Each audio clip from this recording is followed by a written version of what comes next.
Should work. There we go. All right, so we'll spend probably the next 45 minutes together here thinking and talking about fund development or fundraising. It's a general high-level overview of fundraising. So maybe you all know already much about this, or maybe you might learn something new, but would love to hear just any questions you have throughout, or any observations, or just what's worked for you. So feel free. I'll try to keep the chat watch, and also just see other participants coming in. So first we'll just start by doing introductions, and then we'll go into fundraising 101. We'll talk about brainstorming and thinking about a development plan.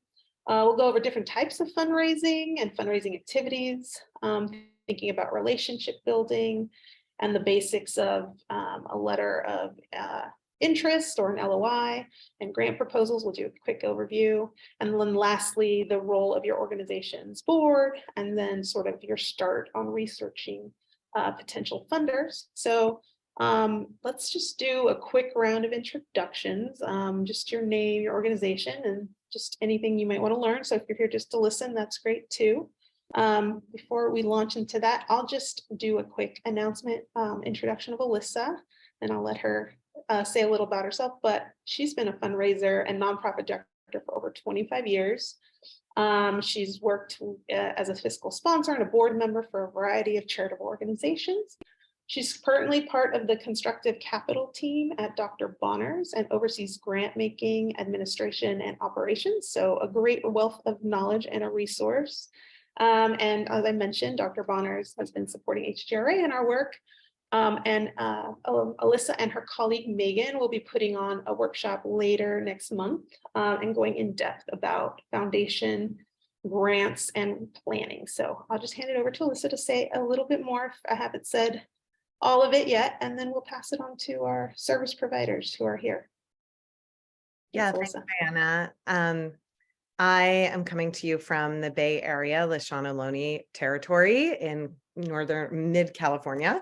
But we've been big supporters of Measure 109 and Measure 110 Oregon. And when there's an opportunity to just support the efforts that you all are making, we were happy to jump in and do so. So I'm here as a resource and a slideshow advancer. So I'm really, really thrilled to meet you all and looking forward to hearing what you're all up to and what Diana has to say today. Thanks. William, do you want to do a quick intro?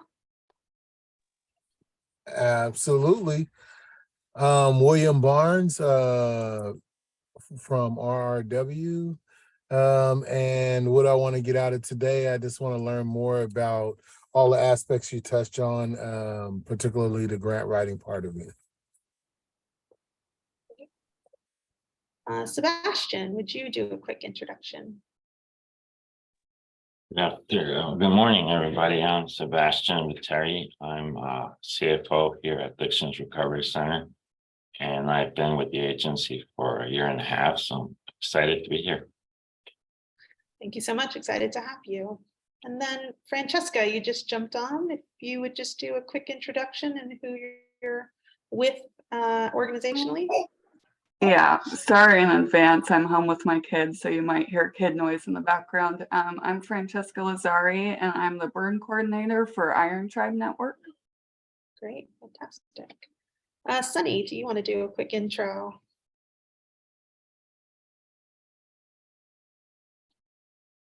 Might be getting his breakfast. So I'll just do his introduction. Sunny works with HGRA as well. He helps do all our organizing on the political side, so he's here in support as well. So we'll just kick it off, and Alyssa, if you'll move to the next slide.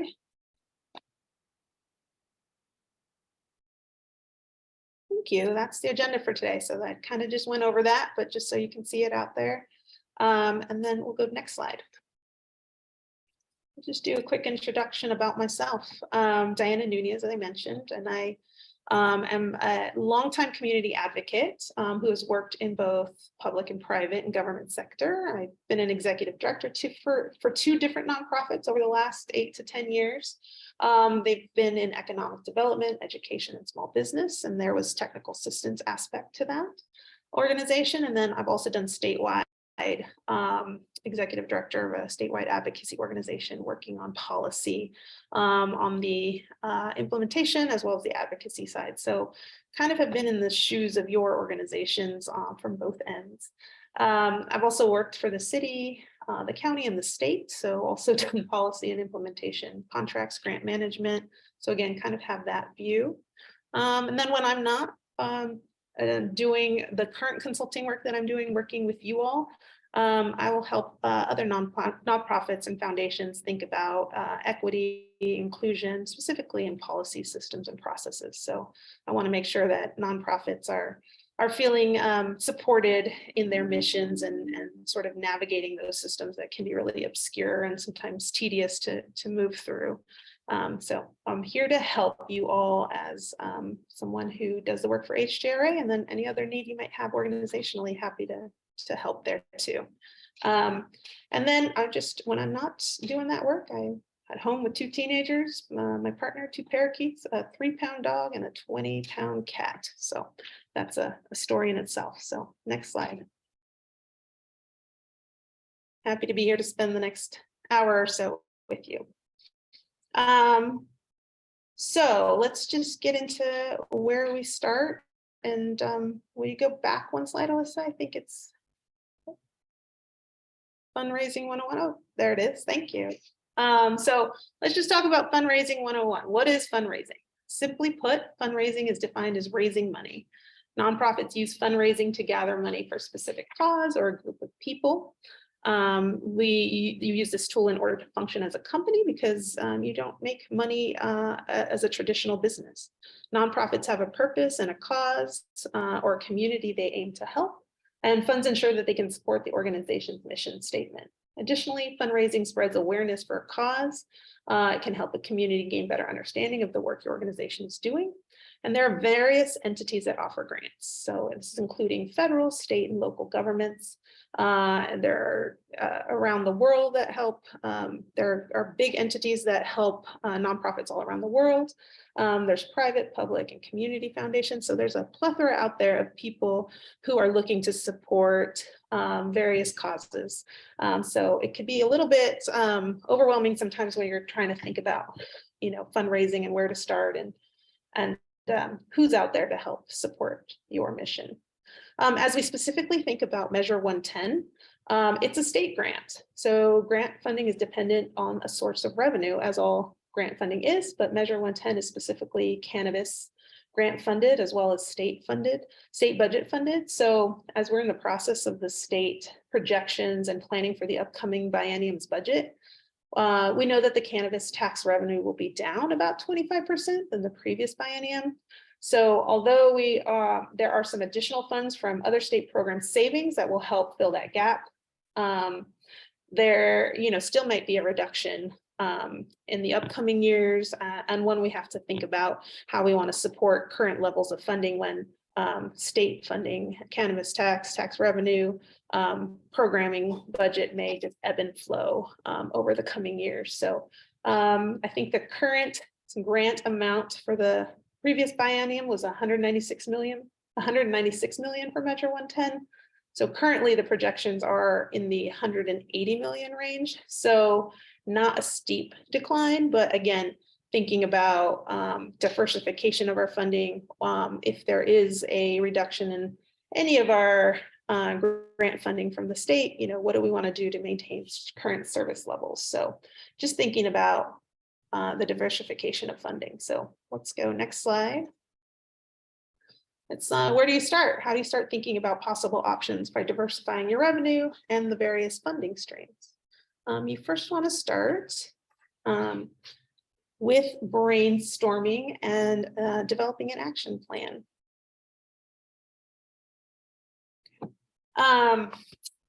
So just to start is just to think really big, high level, start with a brainstorm, put down all the possibilities. It's always good to get it down on paper if you can. I think getting your brainstorming out on Post-its or whiteboards is really, allows you to sort of start with big picture and then funnel down, which allows it to be a little bit more intentional at the end when you have a plan in place of some sort. This could be part of your yearly budgeting exercise. As you plan for your budget. It could be part of your strategic planning for your 3 to 5 to 10-year plans of your organization. It doesn't need to be formal, but when you start your brainstorming and planning, don't do it solo. You definitely can do some of it on your own, but I think it's always great to bring in your team members, your board members, trusted colleagues, who you know from your organization, others who have similar experience doing this work, right? Bring in as many different brains and minds and ideas as you can, as you think about, what will be useful for your fundraising needs. You want to create a baseline. So the questions to ask is, you want to think about your current year's budget and the date, your expenditures to date against that budget. Where are you at? Is it looking good? Do you need more money? Do you have excess? What funding did you receive last year and from what sources? Did you have volunteer hours that maybe you want to turn into a more solidified program or service? What sort of things do you do over the course of the past year to raise money for your organization? How much came from each source? Was it ongoing permanent funding, or was it short-term or one-time? Well, these questions you kind of want to think about as you're creating your starting point. You then want to determine your goals. What's your anticipated budget? How much money do you want? Do you need to raise? Are you trying to maintain service levels? Are you trying to grow service levels? Are you trying to add a new program? And then what resources will you need to raise that amount? Is there a gap between the amount you're currently raising and how much you need to raise? Do you need funding for overall the organization, a specific program, a specific location, or maybe a specific staff position or something? So thinking about, what is the funding intended for? You want to determine what has to change. Figure out what's working and what's not working. And what we will need to attain your fundraising goals. Something that you tried last year may not work this year. You may want to give something a couple years for it to pan out. So just really thinking about what you have available to you and what might need to change to be able to meet your goals. And then you want to develop and write up your plan. Write down your goals for each of the goal. What are the action steps necessary to achieve that goal? Who's responsible to do those action steps? It's not always just your development director, which is your dedicated fund development person, or your executive director. You have board members, you have other team and staff. So who's going to help work on this plan with you?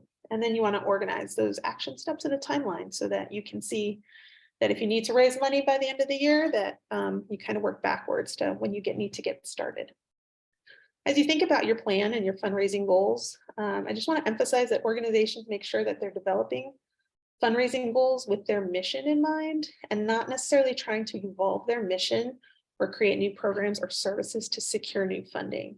Often, as someone who reviews grants for foundations and a corporate partner, sometimes people see a list of grants that come out or partnerships that come out that are available, and it may not necessarily be something that they currently do, but the money seems like it's available, so they go after that funding. So we say don't chase the money, make sure that what you are planning to do, what's with your mission and within your strategic plan, are what you are trying to fundraise. So just an example, you provide peer-to-peer mentorship, and maybe you also do some transitional sober housing, but there's funding out there for food pantry. Is adding a food pantry the goal that you had set prior to the funding opportunity when it became available? And so just thinking about, yes, there's money, but does it really align with what you originally had anticipated your mission would, how your mission would work? And then you have to think about staffing and location and the organizational administration that comes with setting up something that maybe you weren't previously doing prior. So you just want to make sure that you are thinking what will enable long-term some success of what you're going after in terms of funding. So what you're trying to fundraise for. So we don't want to take away resources from other programs that you're currently successfully doing to sort of move into a new realm that maybe the first time to secure funding might be easy, but maintaining it may not necessarily be in line with your overall goals of your organization. So that's just a quick aside. So now you want to consider the different types of funding that could meet your fundraising goals. Next slide. All right, so here's a list of some of the various types of funding, definitely not an exhaustive list, but these are some of the more common ones that as executive directors of nonprofit organizations or just working within nonprofit you might see and have available. There's definitely additional. So you have individual donors or major donors as well as in that bucket. You have the government grants and contracts, which everybody with Measure 110 is familiar with. You have corporate partnerships, foundation grants, which we'll cover all of these in the upcoming slides.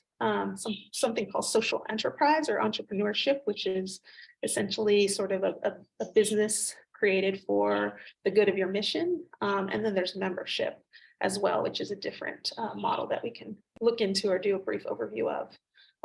There are a couple other types of funding that you could also explore. There's peer-to-peer fundraising, which is sort of falls with the evolution of social media in terms of how people outreach. You may outreach during your birthday month to your peers to ask them to donate to a certain organization. You may, challenge them to a challenge to raise certain money, but it's more of an individual type of funding through social media. And then there's also crowdfunding, which is, using a platform, maybe like GoFundMe or Kiva, that would allow you to sort of reach out like a blanket net in terms of fundraising. But I won't really go into those ones, but those are ones that have kind of come up with the sort of the evolution of social media and the reach that we can have. They're great parts of fundraising, but maybe not the traditional ones we normally think about right off the bat. So we'll just get into the different types of funding and we can talk through them. And feel free if anybody has a question or their own personal experience on how things have worked or not worked, feel free to jump in and ask questions or comment. Let's move on to the next one, which is individual donors. So nearly 3/4 of all nonprofit contributions are made by people who are drawn to particular causes, organizations, and missions. Individuals want to feel connected with a mission they care about, and they want to support it. So asking individuals for donations is one of the most common fundraising strategies used by nonprofits. You have individual donors, and the most common nonprofit donor category, but this can kind of be broken down into 3 different further areas of individual donors. You have prospects. These are your individual donors who may have not donated yet, but they have the potential to give in the future. They may be somebody who came to one of your events with someone else who was connected to your organization. They may be a volunteer who's been coming to help out your organization. Also, family and friends of your staff and board members also kind of fall into this. They're connected to your organization, but not necessarily have yet given. You then have new donors. So this is your first and second time individuals who have donated to your organization. And this is where you're really thinking about how you start to build a good relationship with these donors. And you can do several things to strengthen your relationship with the donors. After they give their first gift, you want to make sure you send them a personal thank you note along with information about their gift. So usually a board member or the executive director or your development or even a staff person who's working in the program, in a specific program they donated to, may want to give a personalized thank you note, a phone call or a handwritten card. And it would essentially say, hey, your donation, we're very grateful. It went directly to X, Y, and Z. So feeding, 3 individuals, housing 1 person, you want to personalize their donation to your work. It really helps them feel connected. And And then you want to share more information about what your nonprofit is doing. So invite them to upcoming events, let them know of grand openings, sort of kind of keeping them engaged. Some people may only give, one time or once a year come the holiday time or in November where it's the giving month, but you want to make sure that you're reaching out to them, as things are coming up in your organization, just to help them keep connected and make it easy for them when they are ready to give to reach out to you. If you're successful, they'll become longtime donors. And these are donors who feel very connected to your mission, like a personal stake in the work that you do, your organization, or have a direct relationship with someone who's involved with the organization. You can use long-term donors as for their experience that they've been watching your organization over the years and giving and supporting. They may be helpful in promoting your organization to others, making connections to other donors. And they can also help you make necessary changes as your strategic planning for the future. What do they see using them as someone who can give insight into the organization, maybe from their perspective? So it also helps them keep connected and want to continue donating.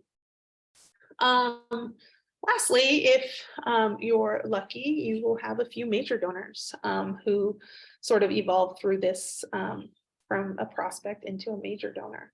These are individuals who have the potential to give nonprofits large gifts that can change an organization's future.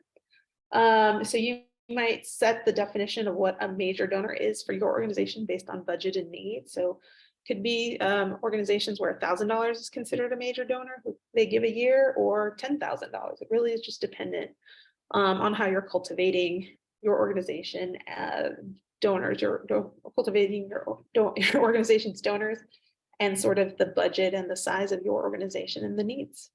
But yeah, just remember, all major donors start as prospects, and it's really about relationship building.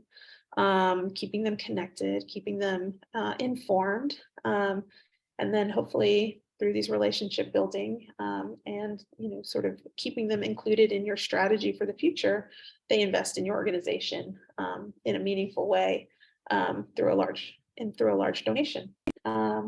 Sometimes you'll hear of a development staff that is specifically there to work with major donors. As organizations get bigger, there may be a separate staff who is connecting one-on-one with the major donors, really planning, researching, spending time with them, connecting them to board members, connecting them to maybe the executive director, ways to help cultivate that relationship. So that's as organizations evolve, they may want to think about that. Here's just a simple list. There's definitely more. It's not exhaustive, but of how individual donors give.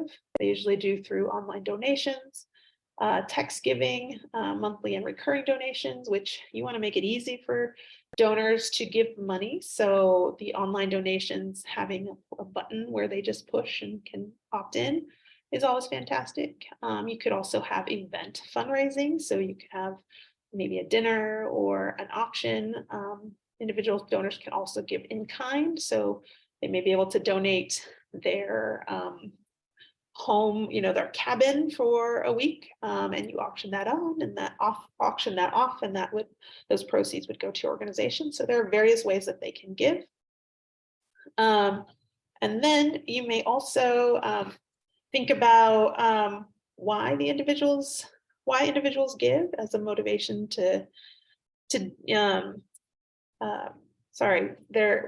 the next part is how individuals benefit, and that is specifically what keeps them connected to your organization, and it's thinking about why they give. There is a tax incentive attached to charitable giving, so that may be motivation for various individuals, but we typically see, even if there is that sort of tax incentive, that they also want to feel good and connected to the organization. So they may have a personal connection, family member who's gone through a program, or who has worked with the cause, and so really they just they want to give to that organization as something they do to do something good for their community. So they might benefit in that way. So it's always good to kind of understand what people are getting out of it and helping them make that connection. Next slide. Yeah, we have now government grants. Again, you guys are familiar with this one, Measure 110. A government grant is a financial award given by a federal, state, or local authority for a beneficial project. A grant is a way the government funds your ideas and your projects to provide public services. Nonprofit organizations can fill the gap between government services and the needs of the community. Because government grants are funded by tax dollars, they include stringent compliance and reporting measures to ensure that the money is well spent. And you all have gone through quarterly reporting and planning with Measure 110 and OHA, so you kind of understand the sort of stringent part of the reporting process. A grant process follows a linear cycle. Most grant processes follow a linear cycle, but government grants, have this process of sort of this announcement that the grant is coming out, then you'll see a place where you have to fill out the applications, rigorous application process, review process, and award phase, and then follows with the sort of the oversight and the reporting part and the evaluation. I've seen as, the government entity, depending on it, whether it's local versus state versus federal, sort of those processes can become more cumbersome and progressive as the body of government is bigger. So I think federal government grants tend to be pretty lengthy, pretty competitive, pretty administrative heavy in terms of what they require. With more of your local governments, it may be easier to have a relationship with your grant director, your portfolio director, the person who's administering the grant, and maybe more one-on-one. So just as you think about what grants you apply for, there is some work that needs to happen on the administrative side, and you want to take that into consideration. So government grants, how governments grant, again, it's a linear life cycle. They're based on community priorities and needs, and sometimes the priorities of the leadership at the time or whoever is elected. They often give, you'll see grants for the arts, the sciences, education, agriculture, health, and then you'll see other grants for research, innovation, and small business. So there's a number of different areas to be looking for in terms of organizations who are needing support. They're based on taxes, they're based on revenue projections for the government's budget. Sometimes there may be additional funds surplus at the end of the year, and you might see a mayor or a governor want money to be prioritized in a certain way, and there may be one-time government grant funding available for a specific cause or need. And then sometimes some of those government grants can be ongoing and they can be more stable, and you just apply year after year as you want to continue to provide the service or the need. And then how governments benefit, they can serve a greater part of the population. So where they may not necessarily be able to have reach or specific expertise, they are able to have partners in the community do that, such as yourselves. And then also grants can be used as a way to stimulate the economy and economic recovery. We saw some grants go out during COVID to help organizations stabilize and then continue to provide those services that were essential, maybe health or food, where maybe that specific time, not everybody was able to, weren't all able to function in the ways that we had normally been used to. So there was kind of grants used to help stimulate the economy and keep things running. So next slide. I don't see any questions, but if there are any comments, feel free to jump in and I'll try to call on you. Corporate partnerships. This is another area of that could be great for fundraising. Corporate partnerships can be mutually beneficial to the organization as well as to the corporate partner or the business. They're an important part of giving and planning for your fundraising. Companies will often use partnerships as a marketing tool. So they can sponsor an event, or they can also simply make a donation. They additionally, corporations often do charitable giving campaigns during the year, and employees can opt for a portion of their paycheck to be donated to a partner nonprofit. So it's sometimes great to make a connection with a local business or local corporation, so that you're sort of one of their organizations that they go to in terms of giving, and there are different ways that they do that. In the age of social responsibility, customers expect companies to do better for their communities. And so nonprofits can use this expectation to benefit by finding companies with similar interests. Companies can receive sponsorship requests, companies can receive several sponsorship requests every year. So to get the best responses on results, you just want to create a package that is interesting, and that markets the corporation in a way that's beneficial. It increases their company's brand visibility, offers outreach to a new customer base, maybe increases their credibility. But you also want to make sure that they are in line with your priorities and your goals and your mission and your values. You want to make sure that you have a sort of a like value system so that you both feel good about the relationship. While event sponsorships are the most common, some companies may be interested in partnering with your nonprofit in other ways.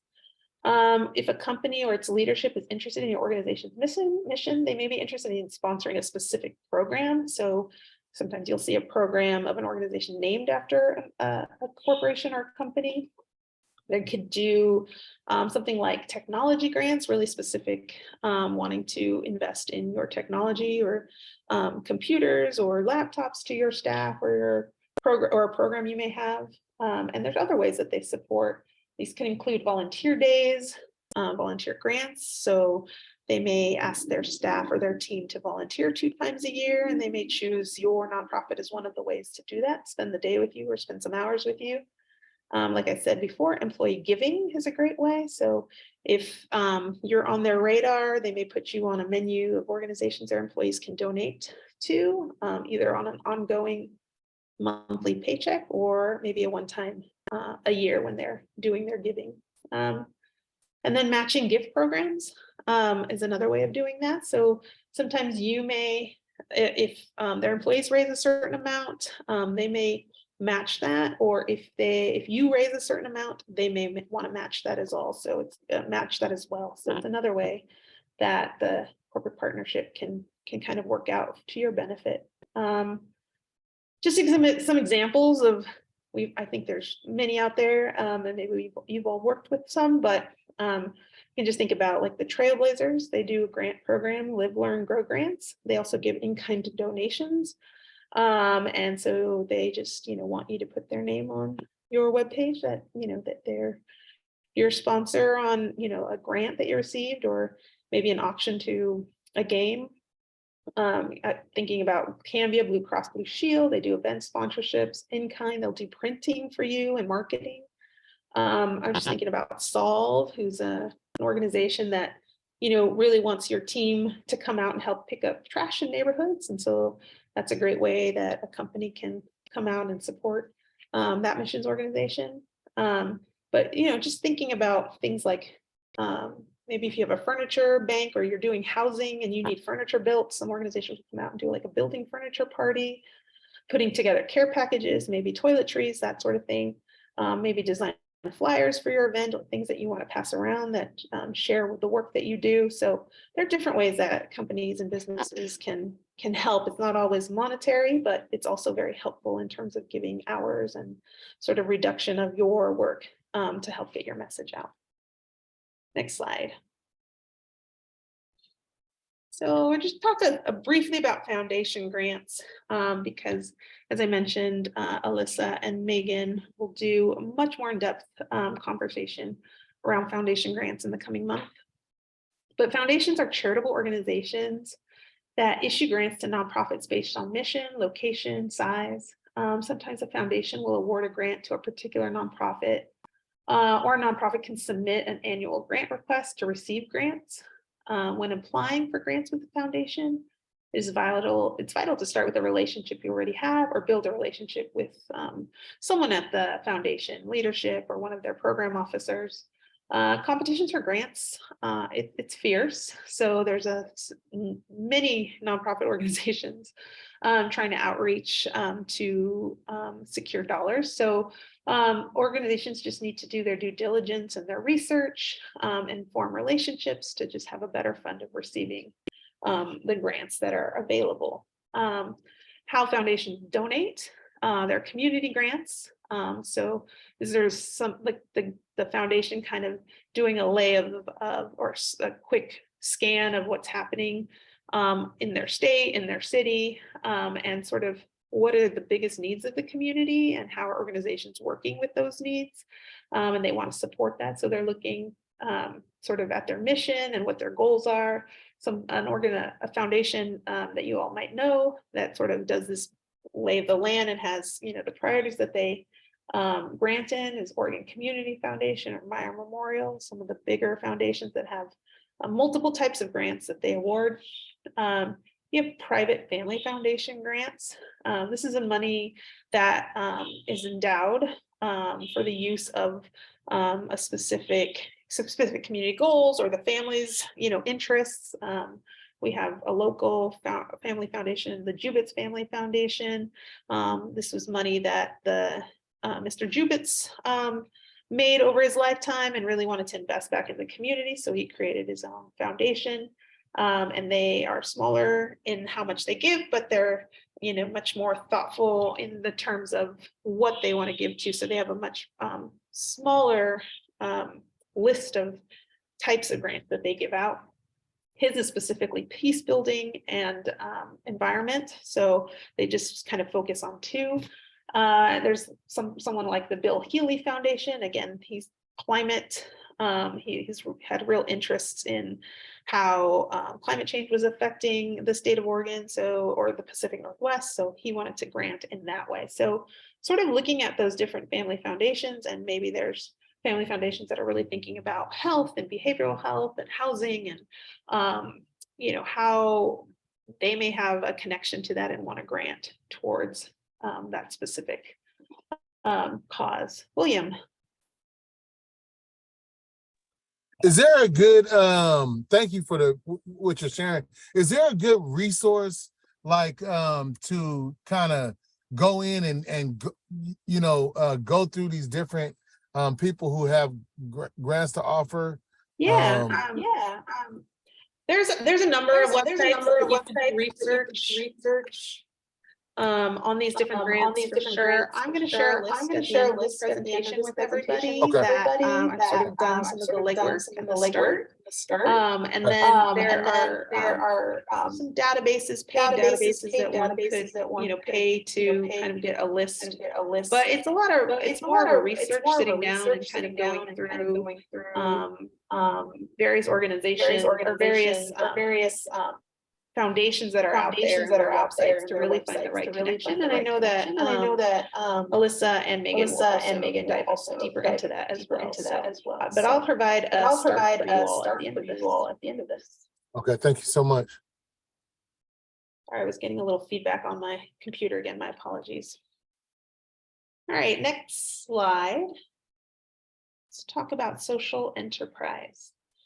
A social enterprise is an organization or a venture within an organization that advances a social mission through market-based strategy. So these strategies include receiving earned income in direct exchange for a product, service, or privilege. Some organizations choose to have a social enterprise to support their nonprofit mission. Through social enterprise, they can generate revenue and all profits will go back into the business.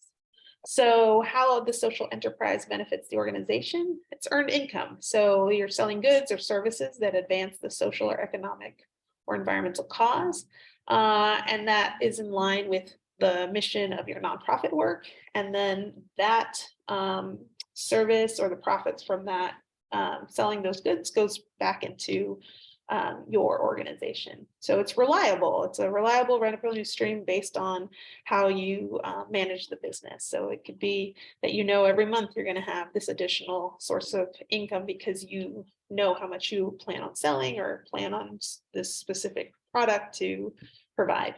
It also can help offer employment opportunities. So, you know, as you think about I think William, you're thinking about doing maybe a bakery. I'm trying to remember some sort of Yeah, a food. bakery. Food. Go ahead. Go ahead. Yes, a bakery.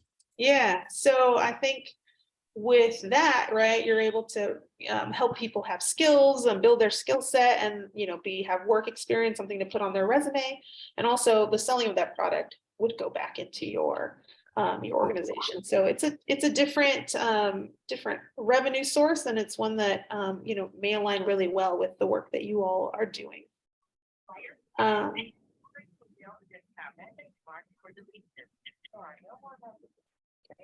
Thought I heard something else. My apologies.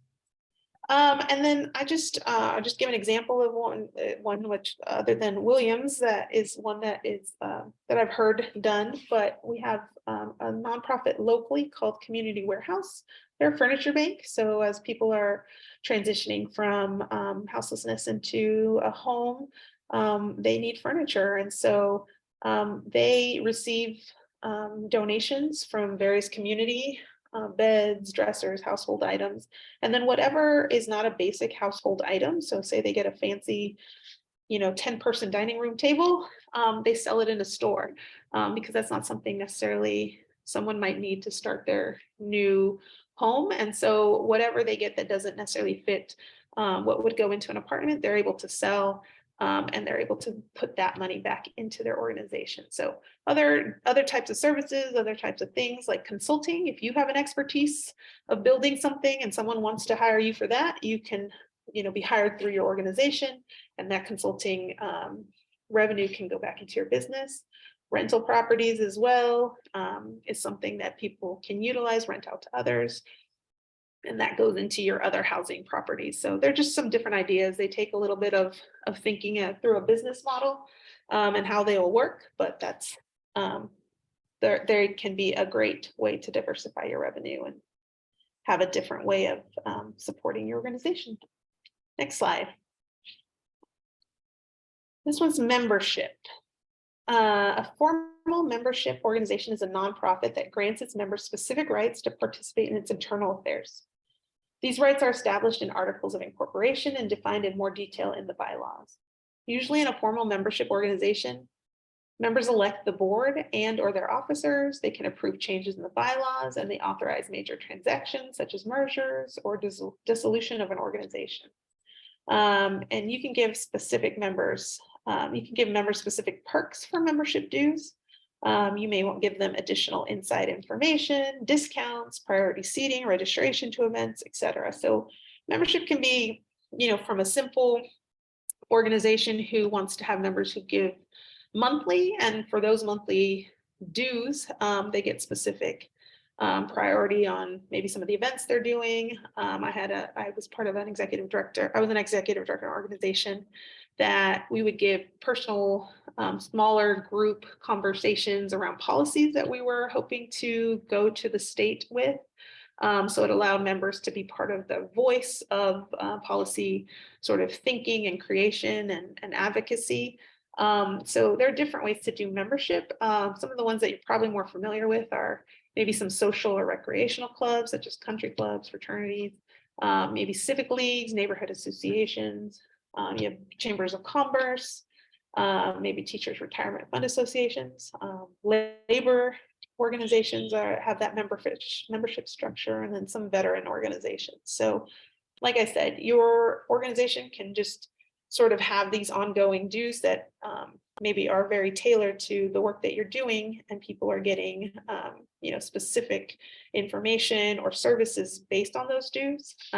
Or you can have sort of the big membership structure like a union in which they are being represented and they make the decisions within the structure of the bylaws and the, you know, fair transactions. So there's a myriad of ways membership can be set up, but those are some of the ideas there behind some examples. So let's go into some fundraising activities, just thinking broadly about what and how fundraising happens. It's not an exhaustive list. You will want to be creative. when thinking about fundraising activities, but you do see some common ones that come up. So appeals, which means you have sort of planned a way to ask individuals for money. So this could be an individual ask, thinking, Mr. Jones, is such a huge supporter of harm reduction. They've talked to us about it. They've, supported us and shown up at our events. We want to expand our harm reduction services this year. He would be someone I may want to have a conversation with. Thank you, Alyssa. I will see your note. So you might want to just plan your individual ask. Direct mail solicitations. You actually put things in the mail. You may have received something that allows people to give by check or to hop online. Same thing with email solicitations. You may do an email blast based on, a certain month. Maybe there's the month of drug awareness or the month of recovery, and you may want to do an email solicitation asking. You can do it over social media and Facebook. You can do a call over the phone, and then again, matching gifts.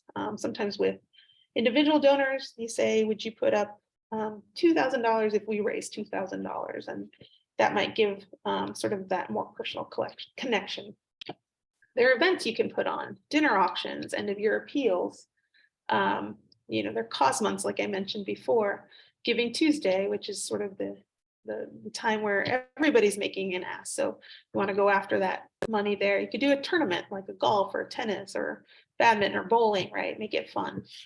And then again, we talked a little bit about selling and auctioning off goods, but as you're getting in-kind donations, a lot of people give wine or maybe a trip or whatnot. You can also raise money by auctioning that off and having that be the prize at the end that someone might win. And again, you can sell services. You can raise money through providing a specific service and receiving revenue back. So whatever has worked for your organization, and it works, continue to do it until it doesn't. If there are other different ways that you want to try, it may not work for your organization. It may work for your organization, just something you try. So those are the different activities. Let's next slide. Let's just do research and developing relationships. This is super important with all of the different fundraising.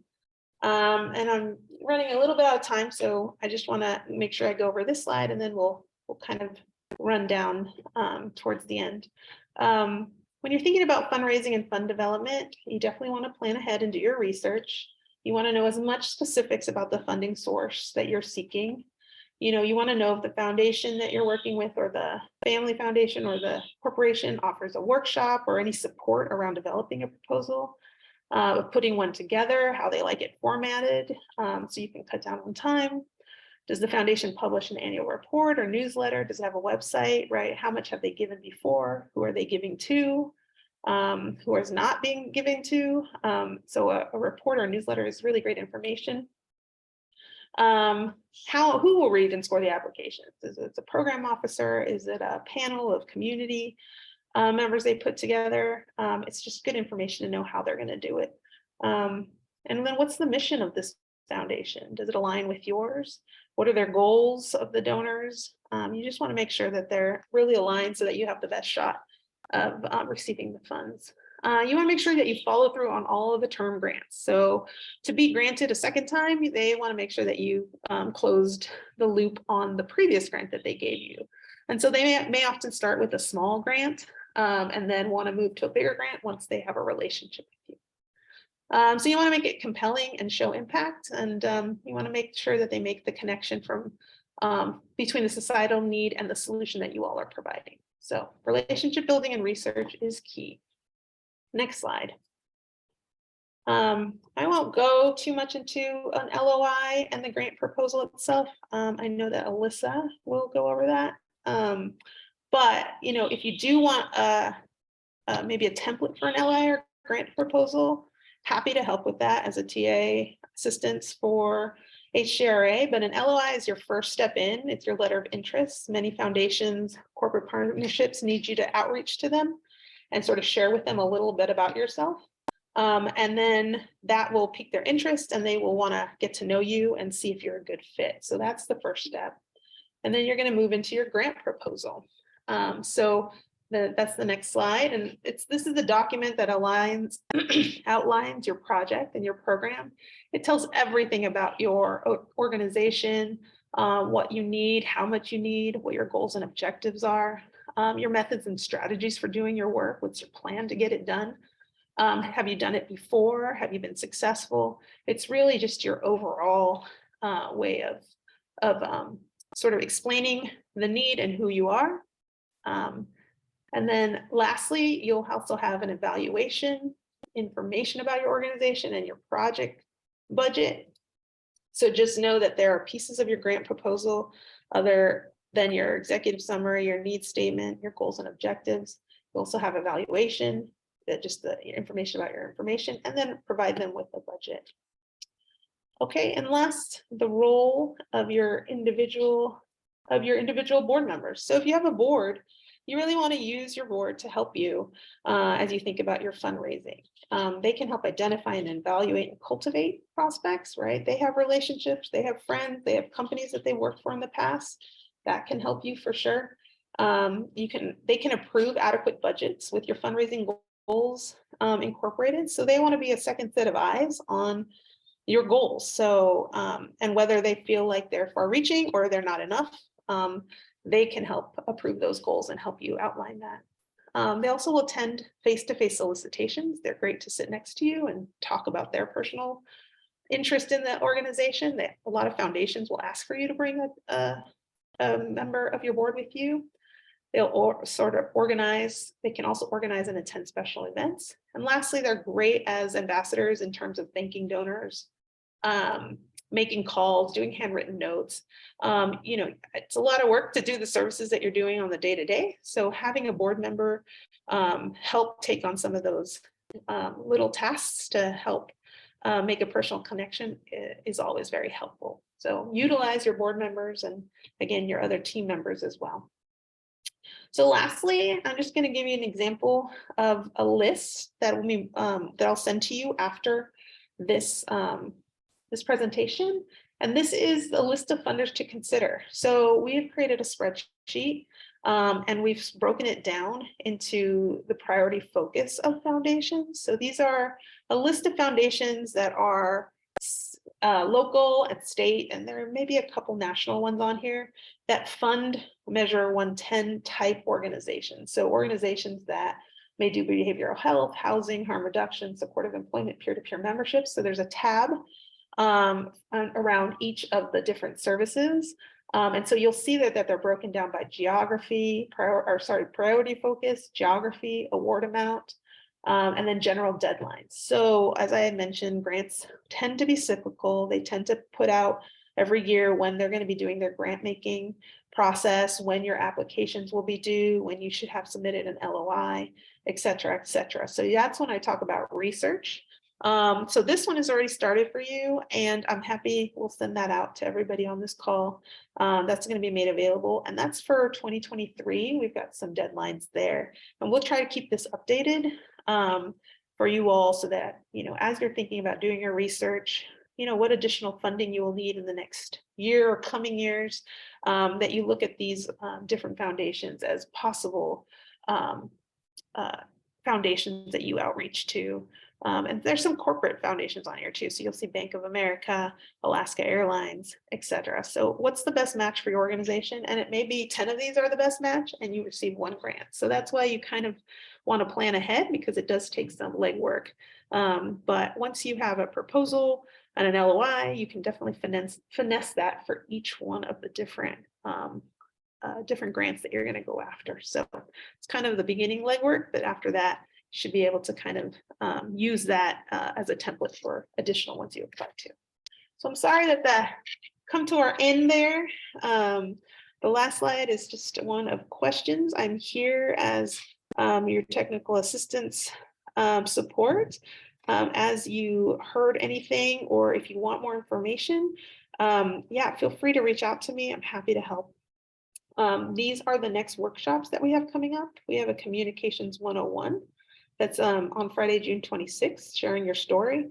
And then, as I mentioned, Alyssa and Megan from Dr. Bonner will be doing the basics of foundation fundraising. So they'll get into more of the specifics of relationship building and grants, templates, and et cetera, on how you go about building those relationships. Super helpful as we think about, again, additional funds that you'll need for the coming years. So I really thank you for the time you spent with me.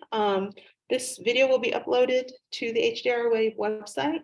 And then I will send out the PDF of this presentation, as well as that spreadsheet, Excel spreadsheet that has the foundations, the various foundations that you can start to research. So I really thank everybody for their time. Alyssa, thank you so much for jumping in with the technology there and advancing the slides.